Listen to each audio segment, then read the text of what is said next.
오늘 저는 본문을 통해서 나를 도우시는 하나님, 이와 같은 제목으로 은혜를 나누겠습니다. 성령 66번 중에서 성령님에 대해서 가장 정확하고 명료한 가르침을 담고 있는 부분이 요한복음입니다. 그게 이제 그럴 수밖에 없는 게 영원 전서부터 늘 함께 해오시던 그 예수님이 직접 성령님에 대해서 언급하셨고 가르쳐 주셨기 때문이죠. 세상에 어떤 신학자나 목회자라 할지라도 이 예수님의 가르침을 어떻게 따라잡을 수가 있겠어요? 그러니까 우리가 이제 성령님에 대해서 일단 확실한 기본을 알려면 요한복음에서 언급된 성령님을 살펴보는 것이 일단 최우선입니다. 그런데 이제 이 대목에서 예수님께서 성령님을 또 다른 보혜사로 소개를 하는 거예요. 보혜사. 예전에 그 지방 어디를 갔더니 절 이름이 보혜사예요. 참 그래서 저 절이 좀 성령으로 뒤집어졌으면 그런 생각을 한 적이 있습니다만은. 이 보혜사는 이제 영어로 하게 되면 헬퍼로 이렇게 주로 번역을 합니다. 그런데 헬퍼보다도 더 깊고 다양한 뜻을 가지고 있습니다. 그 헬라 원어로 할 때는 이제 파라클레토스, 어느 정도 그 성령의 역사에 대해서 친숙한 분들은 익히 이제 들었던 단어죠. 파라클레토스. 이걸 이제 우리 말로 어떻게 해야 될까? 그래서 보혜사로 이제 번역을 한 거예요. 근데 이제 이 파라클레토스라고 하는 단어는 이미 그때 그 헬라 세계, 즉 그 그리스와 그리스 문화권의 영향을 받은 지역에서는 아주 익숙했던 법정 용어입니다. 즉 변호사나 중재자를 뜻한 그런 단어였던 거죠. 그러니까 예수님께서 능히 이제 그런 이미지를 가지고 있는 단어를 끌어서 이제 성령님을 소개를 한 거죠. 그러니까 이제 이 파라클레토스라고 하는 단어에 의하면 성령님은 이제 이런 분이다. 이렇게 우리가 한 문장으로 정리할 수 있어요. 하나님께로부터 보내심을 받아 나를 돕기 위해서 항상 나와 함께 계신 분. 이게 바로 이제 파라클레토스, 즉 보혜사인 것이고 이분이 바로 성령님이시다. 그러니까 보혜사 성령님은 나를 도우시는 나의 하나님이십니다. 제가 왜 나를 도우시는 나의 하나님이라 이렇게 표현했는가 하니, 대체적으로 우리가 이제 한 가지 성령님께 결례를 많이 하는 부분이 이게 돕는 분이라고 하니까 도움받는 선에서 관계를 가지려고 하는 거예요. 근데 그 도움이라고 하는 것도 우리가 이제 잘 살펴야 되겠지만 무엇보다도 하나님이시는 거거든요. 나를 돕는 분이 아니에요. 나의 보조자가 아니고요. 나의 하나님이시거든요. 나의 하나님이 나를 돕는데 그 돕는다는 게 언제 어떤 것인가를 좀 우리가 정확하게 정리할 필요가 있다는 거죠. 도대체 성령께서 내게 오셔서 나를 돕는다는 것은 어떤 것을 말하는, 나의 보조자, 나의 성령님은 나의 어시스탄트일까? 조수 혹은 조교? 아니죠. 아니잖아요. 네, 그럼 어떤 것일까? 이제 이 부분을 우리가 정리를 해야 합니다. 신약 성경의 이제 그 번역본 중에 많은 그 영역본이 있는데 거기에 이제 인클루시브 버전이라고 하는 게 있어요. NIV 버전도 있고 NLT 버전도 있고 킹 제임스 버전도 있고 다양하잖아요. 이제 거기서 그 인클루시브 버전이라고 하는 게 있는데 이것은 이제 서구 여성 신학자들이 주도해 가지고 이제 번역한 성경인데 다른 별다를 게 없어요. 근데 딱 한 가지 다른 건 뭔가 하니, 하나님을 보통 일반 성경은 Father God 이렇게 표현하잖아요. 아버지 하나님. 근데 이 성경은 Father, Mother, God 이렇게 했어요. 하나님은 사실 성적인 구분이 없는 분이잖아요. 그러니까 양성 이상이죠. 양성 이상의 초월자세요. 근데 이제 굳이 Father라고 하니까 이제 여성 신학자들이 이 양성 이상의 분인데 왜 자꾸 이제 남성 그 이미지로 집중을 하느냐, 이래서 이제 father, mother 이렇게 갓을 이제 표현한 그런 성경입니다.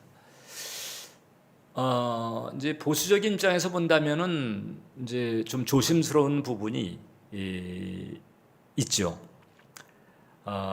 그러나 이제 제가 그 버전에 대해서 들으면서 한 가지 생각한 게 뭔가 하니, 그게 이제 꼭 틀리다고만은 할 수가 없다. 일단은 양성을 초월하기 때문에. 근데 굳이 이제 성적인 표현을 들자면은, 그럼 father의, mother의 성격도 있는 거예요. 삼위 하나님에게는 그렇습니다. 그럼 그 삼위 하나님 가운데서 소위 그 mother의 성격, 즉 모성적인 성격을 가지고 우리를 돕는 분이 누구냐? 성령님이시다.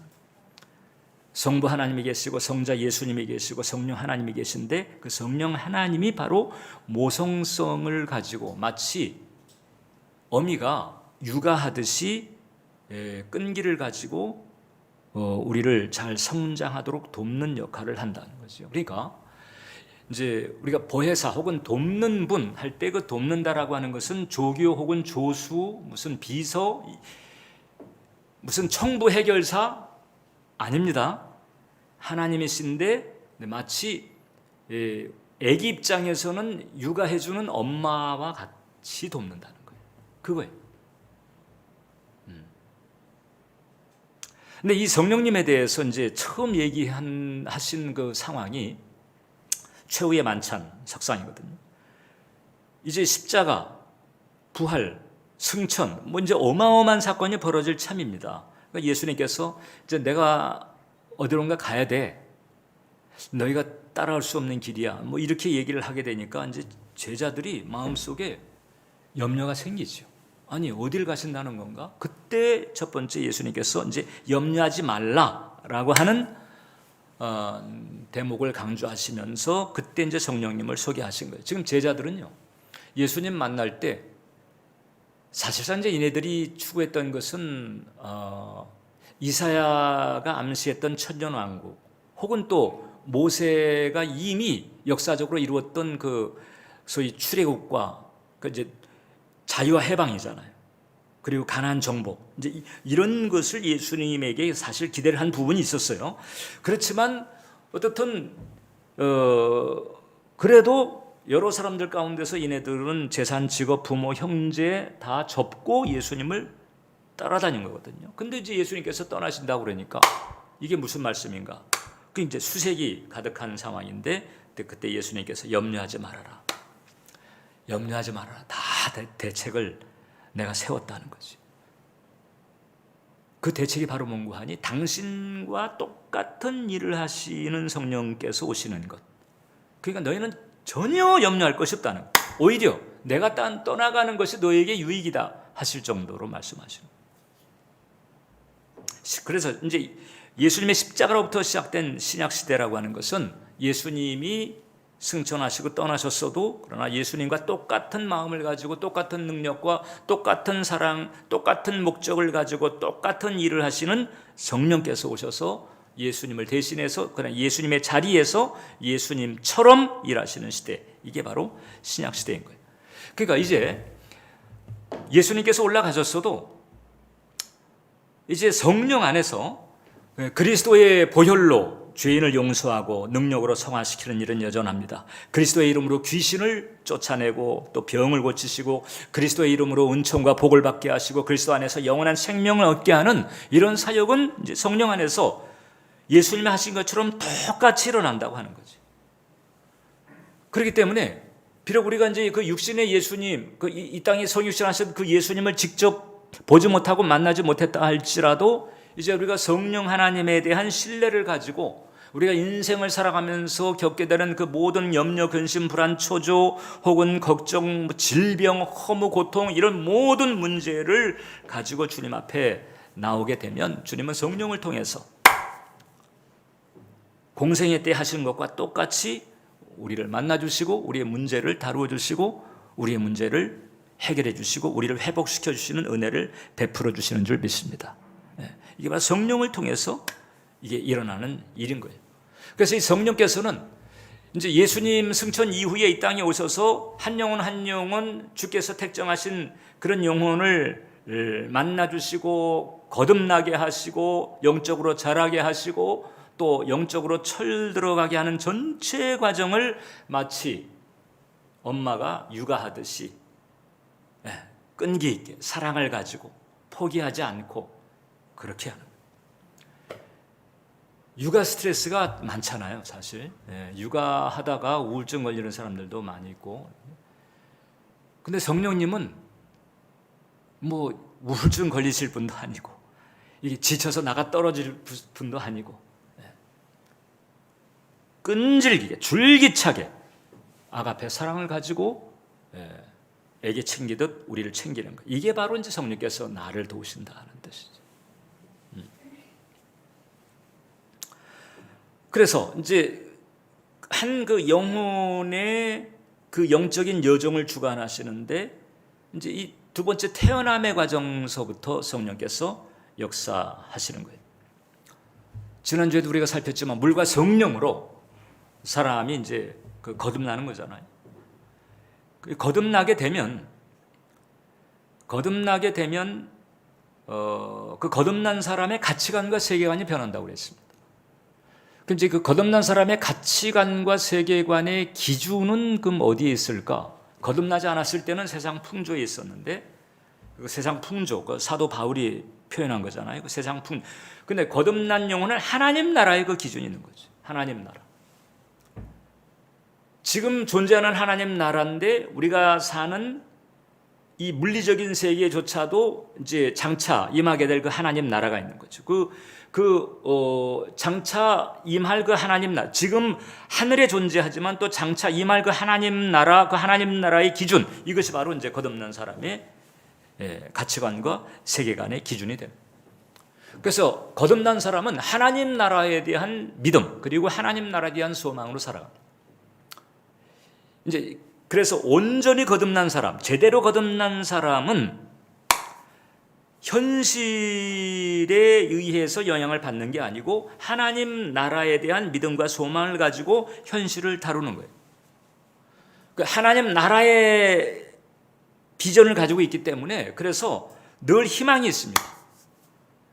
자기 자신의 그 인생을 변화시키는 과정에서도 자기 새로운 인생에 대한 희망을 가지게 되고 그 다음에 하나님 나라에 대한 희망을 가지게 되고 그래서 이 땅에서 역사하는 그 성령의 역사에 대한 희망과 하나님 나라에 대한 희망, 이 희망을 가지고 이 인생길에서 닥쳐지는 여러 모든 환경들을 능히 다루어 나가게 되는 거예요. 이런 희망 때문에 보통 일반 세상 풍조를 따라 사는 사람들 같으면 휘청이고 헤매고 낙심하고 깔아앉고 이렇게 할 일을 겪어도 똑같은 일을 겪는데 이런 희망 때문에 그런 삶의 여러 가지 어려움들을 다루는 그 자세가 다르고 마음가짐이 달라지는 이런 변화가 있죠. 전에는 계속 눌리기만 했는데 이제는 눌리지 않습니다. 전에는 계속 당하기만 했는데 이제는 당하지 않는 거예요. 달라졌어요. 똑같이 먹고 잡고 이고 이것은 변화가 없는데 이 마음 바탕이 달라집니다. 왜냐하면 거듭나서 하나님 나라와 연결이 되고 하나님 나라에 대한 희망을 가지게 되니까 그 희망을 가지고 현재를 믿음으로 다루어 나가는 거예요. 연약함 때문에 때로 엎어지고 깨지는 일이 있어도 다시 소생하고 다시 회복하는 데 대한 그런 은혜를 또 붙드는 거죠. 그래서 이런 이제 과정을 거치게 하면서 세 번째 성령께서는 또 우리를 자라나게 하십니다. 제가 읽었던 여러 문장 중에 이제 인상 깊었던 문장이 하나 있어요. 그것이 바로 하나님 인식이라고 하는 것은 인생의 계절에 따라 다르다.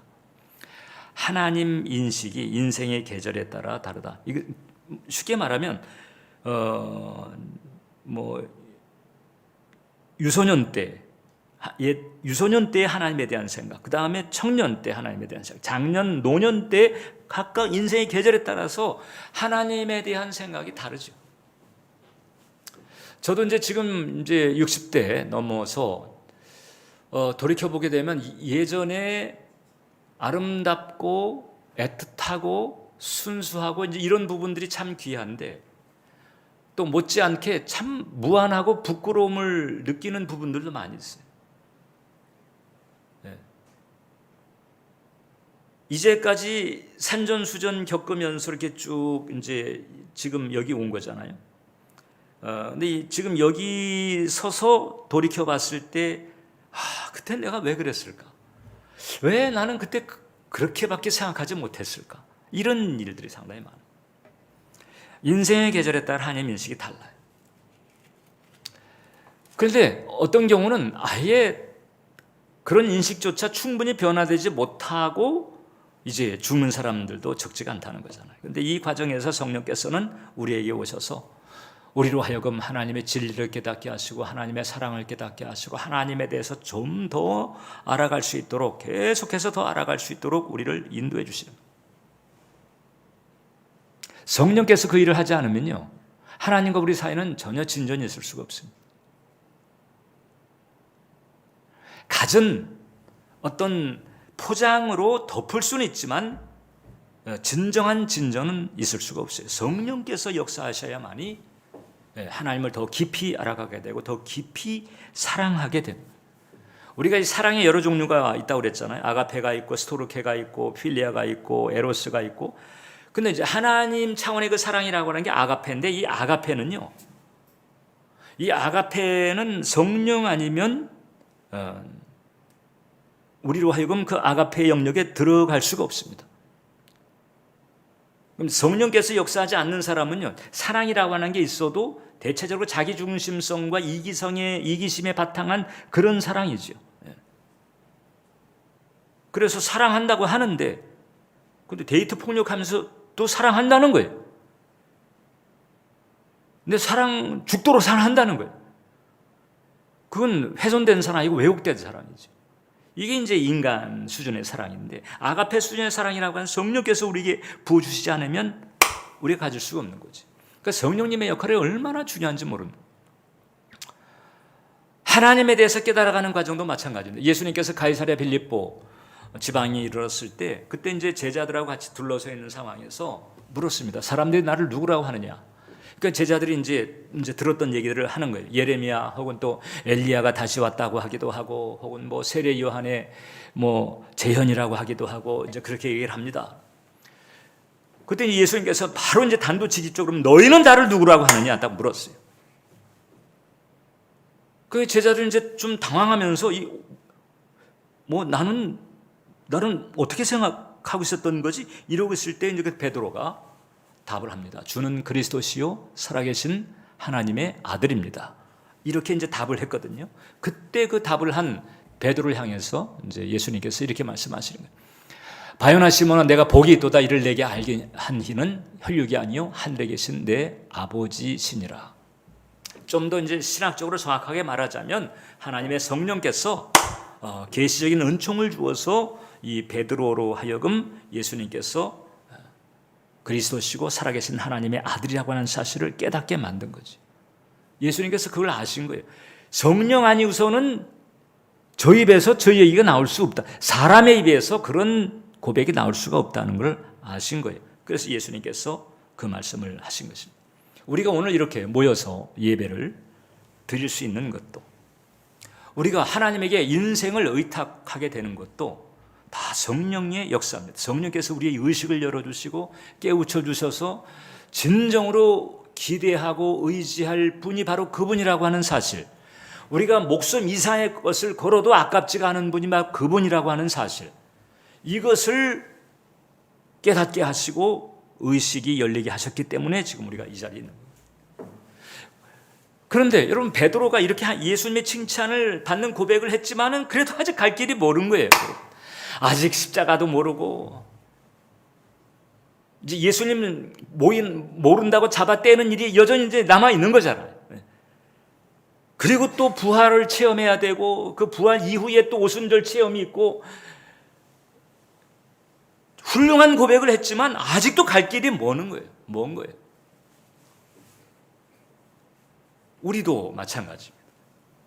그래서 내년이 다르고, 명년이 다르고, 그 다음 해가 다르고, 40대가 다르고 50대가 다르고 60대가 다르고, 이렇게 이 이 긴 신앙의 여정을 성령께서 끈기를 가지고 계속 우리를 자라나게 하신다는 거잖아요.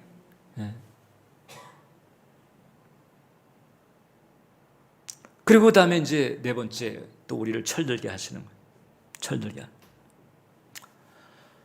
계속 이제 자라니까 이제는 하나님의 마음도 헤아릴 수 있게 되고 또 하나님을 대리하는 자리에 서게도 되고 이렇게 이제 장성하게 되는 거죠. 철들게 하시는 거예요. 특히 이제 이 철부지신앙에서 철들은 신앙으로 바뀌어질 때에 나타나는 현상이 이제 이 죄나 죄성의 극복입니다. 이 죄나 죄성을 극복하지 못하면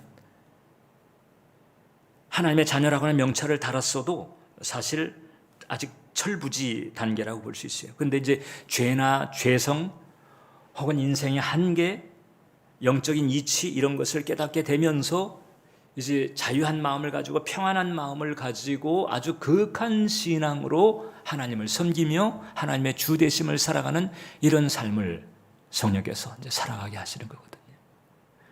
우리는 이제 그런 식으로 계속 변화가 되어 가야 합니다. 제가 이제 베드로의 고백과 그 이후에 베드로의 행보를 놓고서 이게 한때 훌륭한 고백을 했다고 그래서 이게 만점 줄 일도 아니고 이게 이제 마음 놓을 일도 아니구나. 이것을 제가 깨닫는 것입니다. 그것은 다른 사람에게만도 아니고 저도 마찬가지입니다. 제가 사역하면서 전 목회자니까 제가 사역하면서 이제 어떤 그 주님의 역사하심이 드러난다 할지라도 이 한때 주께서 주시는 이 은총을 가지고 다 됐다고 할 수가 없는 거예요. 또 다 됐다고 할 수가 없다는 것을 또 절절히 깨달아 오면서 겸허한 마음을 가지고 전적으로 주님을 의지하는 이 길을 가게 됩니다. 그러면서 전적으로 성령님을 의지하게 되는 거예요. 전적으로 성령님을 의지합니다. 전에도 한번 말씀드렸습니다만 조 목사님께서 여러 하신 그 티칭 중에서 잊혀지지 않는 이제 표현 중에 하나가 너희들 어려움이 있을 때는 성령님께 사정하거라 이 표현입니다. 근데 그 표현 못지않게 또 늘 강조하신 부분이 전적으로 성령님을 의지하라. 그러니까 이제 표현이 이런 표현은 요즘 이제 잘 안 합니다. 그런데 이제 그때 하신 표현으로 하게 되면 이제 쉽게 알아듣게 하려고 하신 표현인데 병신 새끼가 엄마를 철저히 의지할 수밖에 없듯이 그렇게 의지하거라. 성령님 의지하라. 그러니까 이 장애자가 그게 지적 장애자가 됐던 신체 장애자가 됐던 장애자가 제대로 생존을 하려면 엄마를 의지 안 할 수가 없잖아요. 아무튼 부모를 의지 안 할 수가 없잖아요. 그것처럼 전적으로 의지해라. 그렇게 되면 자유와 해방의 은총을 누리게 됩니다. 로마서 8장을 보면 그러므로 이제 그리스도 예수 안에 있는 자에게는 결코 정죄함이 없나니 이는 그리스도 예수 안에 있는 생명의 성령의 법이 작동하면서 죄와 사망의 법에서 나를 해방시켜줍니다. 나를 해방시킵니다. 그래서 이 신실한 신앙의 길을 걸어온 분들을 보게 되면 갈수록 이제 성화되는 그런 모습들이 이제 많이 드러나잖아요. 성령의 열매가 조그만 열매였는데 큰 열매가 되고 또 없던 열매가 또 나타나고 이런 변화가 있게 되는 것이거든요. 그러면서 어느새 이제 깊은 평안의 자리에 있게 됩니다. 바울이 그런 평안의 자리에 있으면서 했던 얘기가 바로 그거잖아요. 내가 나에게 자족하는 마음이 있다. 그래서 뭐 부요할 때나 궁핍할 때나 뭐 가난할 때나 부할 때나 뭐 있을 때나 없을 때나 뭐 핍박 중이든지 아닐 때든지 상관없이 자족하는 비결. 난 그 비결로 살고 있다 하는 거죠. 이게 바로 성령 안에서 그리스도와 함께 거하면서 받는 은혜. 근데 그 그리스도 안에 있는 그 생명의 성령의 법을 온전히 누리게 만들고 그것으로 작동하게 만드시는 분이 성령님인 거거든요. 그러니까 우리가 언제 성령 안에 있을 때만이 비로소 우리는 진정한 자유를 누릴 수가 있다. 여러분들이 마음에 이제 그 편치 않은 상황들이 생길 수 있잖아요. 그리고 꼭 무슨 일이 생겨서가 아니라 마음 자체가 심란해서 여러 가지 어려움을 겪는 그런 경우는 상당히 많습니다. 저만 해도 성령 안에서 마음을 지키려고 하는 의지적인 노력을 하지 않게 되면 온갖 종류의 부정적인 사고, 이게 푹 떨어지는 거예요. 어떤 일을 겪든 누구를 만나든 다 심란하고 안 편한 쪽으로 레파토리가 그쪽으로 얼마든지 돌아갑니다. 의지적으로 내가 내 마음을 간수하려고 하지 않은. 근데 의지적으로 내가 내 마음을 간수하는 가장 최상의 베스트는 뭐냐? 바로 성령 안에 거하는 거예요. 그래서 고린도후서 3장 17절로 보면 주는 영이시니 주의 영이 계신 곳에 자유가 있다. 제가 그래서 어느 시점서부터는 마음에 그늘이 다가오려고 하게 되면 그냥 성령님 부릅니다. 성령님. 다른 여러 가지 많이 제 수준에서는 해봤는데 가장 최상의 효과는 뭔가 성령님 부르는 거예요. 성령님 품 안에 쪼르륵. 성령님 부르고 성령님 품 안에 쪼르륵 안겨 들어가는 거예요. 그늘진 생각에 기억자가 막 떠오르려고 한다. 바로 성령님의 시옷으로 가버려요. 여기에 아주 우아하고 세련된 신학적 논리라든가 심리학적 처방이라든가 이런 것들을 많이 시도하잖아요. 그런데 겪어보면 겪어볼수록 다른 길이 없습니다. 그냥 성령님 품 안에 마치 아이가 엄마 품 안에 쪼르륵 달려 들어가서 안기듯이 그냥 성령님 품 안에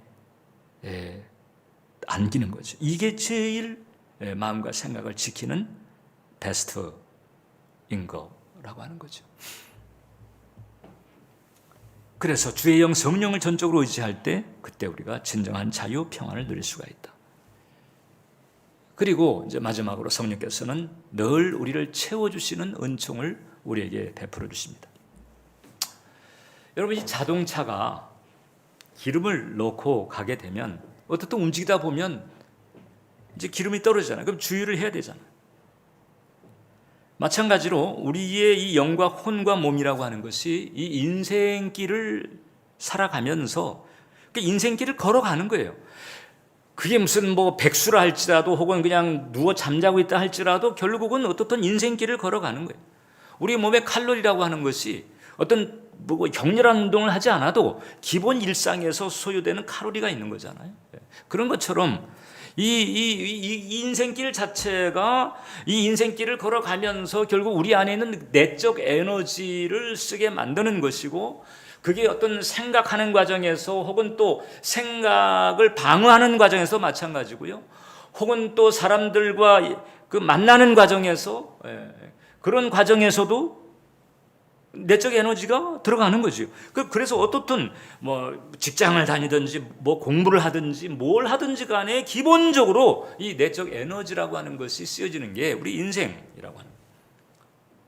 계속 내적 에너지를 고갈시키고 소진시키는 쪽으로 상황이 되는 거예요. 거기다가 이제 생각지 않은 일, 원치 않는 일이 툭툭 터지게 되고, 이런 상처받는 일이 툭툭 터지게 되면 이제 더하게 되는 거거든요. 그리고 영적 고갈을 잘 메꾸지 않으면 어떻게 되느냐? 이제 그야말로 번아웃 되는 거죠. 그래서 우리는 늘 이 영적이고 정서적인 충전이 필요합니다.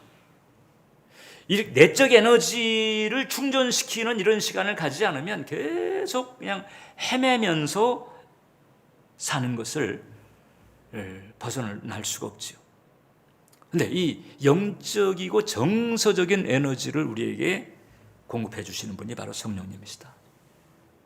성령님을 전적으로 의지하고 의탁하는 그 길을 가게 되면 성령께서는 우리로 하여금 하나님의 임재를 체험하게 하고 하나님에 대한 확신을 가지게 만들고 그 안에서 평안을 공급하시면서 이 세상을 힘있게 살아갈 수 있도록 붙들어 주시는 줄 믿습니다.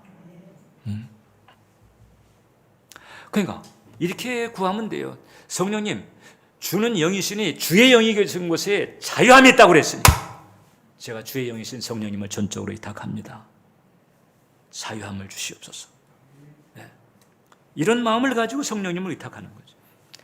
그러면서 그 성령께서 지니신 그 은총이 내 실생활에 유익이 되도록 하기 위해서 우리가 이제 몇 가지 기본적으로 해야 될 부분이, 이거는 내가 안 하면요, 내가 안 하면은 성령님도 어쩔 수가 없습니다. 첫 번째는 이제 죄를 멀리하고 말씀을 가까이 해야 돼요. 성령님은 죄 있는 곳에는 역사하지 않습니다. 죄나 죄성 있는 곳에는 역사하지 않습니다. 그리고 말씀 있는 곳에 역사를 하십니다. 그러니까 죄를 멀리하고 말씀을 가까이 해야 돼요. 두 번째는 이제 주님과 함께하는 시간을 자주 그리고 많이 가지는 게 필요하죠. 그러니까 주님과 함께하는 시간은 골방 스타일로도 갈 수 있지만, 그러나 일상을 살면서도 마음을 주님으로 향한 그런 차원으로 주님과 함께 갈 수도 있는 거죠. 마음의 눈을 계속 주님께 두는 거예요. 마음의 눈을. 일할 때도 마찬가지고, 설거지할 때도 마찬가지고, 운전할 때도 마찬가지고, 마음의 눈을 계속 주님께 두는 거죠. 여러분, 이제 이게 원리적으로, 신학적으로 우리가 얘기할 때 지금 나하고 가장 가까이 계신 분, 심지어는 내 속에 내가 헤아릴 수가 없는 그 무의식보다도 더 깊은 그 영의 영역의 선역에서 계신 거잖아요. 그리고 천지에 충만하시잖아요. 그러니까 나의 가장 깊은 곳에 계시면서도 천지에 충만하세요. 그러니까 사실상 그 어떠한 피조물보다도, 이 물리적인 세계에서 그 어떤 피조물보다도 나와 가장 가까이, 내 안에 가장 깊이 계신 분이고 나와 가장 가까이 계신 분이에요. 그러니까 이게 이제 영적인 눈으로 보자면은 나는 어떤 사물을 보기 전, 내가 어떤 사람을 보거나 혹은 사물을 보기 전에 사실상 나는 이미 성령님을 먼저 보고 있는 것과 같아요. 그게 물리적인 그런 차원으로 측정이 안 돼서 그렇지, 이 영적인 차원에서는 먼저 성령님을 어떻든 투과하고 있는 것 같은 거지. 그래서 나는 일상에서 내가 가장 먼저 대하는 분이 성령님이시다, 이렇게 생각을 하는 게 가장 정확한 거예요. 그래서 성령님을 의식하면서 또 성령님을 의지하면서 내가 만나는 사람, 내가 하는 일, 내게 닥쳐진 사건, 이런 것들을 다루어 나가는 거예요. 그래서 그냥 꼭 무슨 은사적인 체험, 그냥 막 번쩍번쩍하는 은사적인 체험 같은 걸 쪽으로만 자꾸 생각하지 말고, 그런 것이 없는 건 아니지만 그것은 성령께서 우리에게 역사하시는 패턴 가운데에 한 4분의 1 정도밖에 안 돼요. 성령께서 우리에게 교통하시면서 역사하시는 그 패턴이 기본적으로 4가지가 있는데, 하나가 이제 워드고, 하나님 말씀이고, 또 하나가 위즈덤, 우리에게 지혜를 주시면서, 또 하나가 위스퍼, 세미한 음성, 그 다음에 원더, 그 번쩍번쩍하는 은사적인 체험은 성령님의 패턴 중에 4분의 1 정도밖에 안 돼요. 4분의 3은 내가 나의 의식을 통해서 접하는 그런 영역을 통해서 관계가 이루어지게 됩니다. 그래서 성령님의 존재를 인정하고 전적으로 의지하려고 애를 쓰는 거지. 그리고 이제 범사의 아주 최고의 전문가를 대하고, 최고의 전문가를 만나서 내가 묻고 의지하고 상의하고 이러는 것처럼 보이지 않지만 존재하시니까 그분에게 내가 자꾸 말을 걸고 묻고 의지하고 이렇게 하는 거지. 이게 이제 이것을 사람들이 몇 번 해보다가 반응이 느껴지지가 않으니까 다시 상식으로 돌아갑니다. 로렌스 형제 같은 경우는 이런 트라이를 한 3년에서 5년 정도 하니까 그 다음에 교통하는 은혜가 열렸다는 거잖아요. 그 임재를 사는 은혜가 열렸다는 거잖아요. 우리는 한 서너 번 해보고 말아요. 근데 로렌스 형제는 한 3년에서 5년은 해야 될 일이다, 최소한. 로렌스 형제의 수준에서는 3년에서 5년이 필요했던 거예요. 계속 일방으로 계속 그렇게 했는데 어느 시점에서 쌍방이, 인터랙션이 이루어졌다는 거잖아요. 성령님은 그래서 일상에서 당신의 존재를 인정하고 자꾸 의식하려고 하고 여쭤보려고 하고 그런 열심을 가지고 어떤 그 끈기를 가지고 당신을 대하려고 하는 사람에게 또 가까이 다가오시는 줄 믿습니다. 가까이 다가오는. 이제 그게 아직 안 된 사람은 이제 가까운 상태는 아닌 거죠. 그러나 이제 가까이 다가오시는 그런 그 교통의 상태는 이건 확실하게 우리에게 예비되어 있는 은총이다라는 거죠. 그 예비된 은총을 붙잡고 누리는 분들은 대단합니다. 대단합니다. 네. 어떤 분야에 종사하든지 아주 대단한 하나님의 역사를 체험하고 하나님을 증거하는 삶을 살아가요. 그 은총이 예비가 되어 있다. 그 은총을 놓치지 말고 그 은총을 붙잡게 되시기를 축원을 드립니다. 성령님은 내게 오신 하나님, 또 나를 도와주시는 나의 하나님이에요. 조교가 아니고 조수가 아니고 비서가 아니고 해결사가 아닙니다, 여러분. 육아하는 엄마고 내가 애기요. 그분이 육아하는 엄마예요. 그 차원에서의 도움. 감사하면서, 의지하면서, 그분 안에서 평안과 자유와 축복을 누리게 되시기를 축원을 드립니다. 기도하겠습니다. 살아계신 하나님, 우리 사랑하는 교우들을 붙들어 주시고 함께 하시는 성령님 전적으로 의지하며 태어나게 하시고 자라게 하시고 그리고 또 철들게 하시고 채워주시는 그 은총을 풍성히 누리게 해 주옵소서. 예수님 이름으로 기도합니다. 잠시 고개 숙이시기 바랍니다.